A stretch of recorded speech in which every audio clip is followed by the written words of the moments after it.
Good morning, everyone. Okay, so I have something in here for you to listen to.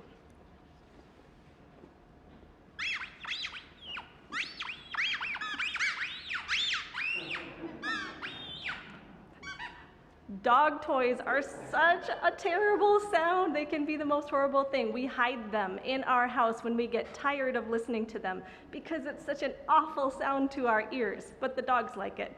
They get pretty excited about it. So another sound that's really awful to people's ears is the sound of complaining. So my question is, do you ever complain? What do you complain about? And maybe it's not even out loud sometimes. Maybe it's only in your mind and in your heart and you don't say it, but you're thinking it. And that's the same, right? We all know that God sees our hearts and hears everything that we're thinking. Well, what do you complain about? Kids, do you ever complain about your parents or teachers or the people in charge of you? Or grown-ups, do you ever complain about people who are in charge of you? Bosses or people making decisions or government people? In our story today that we're going to read in the Old Testament, we're going to hear about the Israelites and what complainers they were. And they were complaining about the people in charge of them, their leaders. They were pretty annoyed with them and they were grumbling and complaining. Do you ever complain about being thirsty? Or maybe that you don't like the drink that you have? That like, oh, I wanted Gatorade and all I have is water. Right? Oh, well, the Israelites, they were complaining about being thirsty too. Or the food. Do you ever complain about the food? Oh, this was not the food I wanted. Mom, why did you make this? The Israelites had some big complaints about the manna that God sent them to save them. He gave them food and they said, they got tired of it. Oh, do we have to eat this again? Mom, leftovers again? Or that you don't want to be where you are or you don't want to go? The Israelites were out in the desert. So if you've ever complained about, Mom, do we have to go? Or can't we stay longer? Or why do we have to go this way? The Israelites were whiners, kind of like us. That whining in us, it's actually a really big deal because it shows that our hearts are not grateful and thankful. So think of it like a poison inside of us.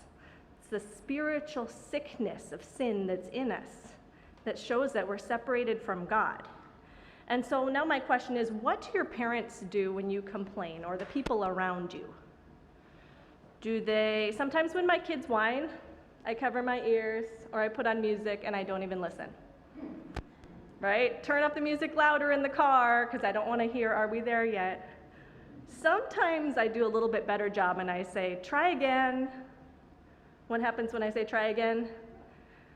Usually it clicks and they say a different way. Instead of saying, Mom, why do we have to have this food? Maybe they'll say, Mom, would it be all right if I get some extra peanut butter sandwich for myself? And they figure out a way to solve the problem. Well, God is merciful. So I have the next thing to show you here.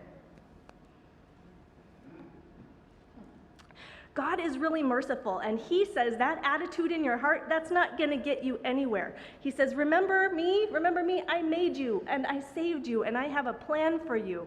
And so you need to change your heart. And so in our story today, we're going to hear about some snakes and a snake on a pole. And God was giving the people a way to see that they had a big problem in their hearts, and they couldn't save themselves, and they needed to trust God. And the only way they could really remember how to trust God was to have their lives depend on it. So that's what we're going to see. So I want you to remember that poison in our hearts, that's sin. And the Israelites had to look up at something, just like we have to look up at Jesus and be saved. So we have God made a way for our hearts to be made new so that we can live and not be grumbling, but be joyful. Would you pray with me? Dear God, we are sorry when we whine with our voices and with our hearts. We need to trust you. God, you made us and you saved us and you have a plan for us and you are with us. Thank you for making us notice when our hearts are sick and far from you. And thank you for forgiving us and for giving us new chances to trust in you. Amen.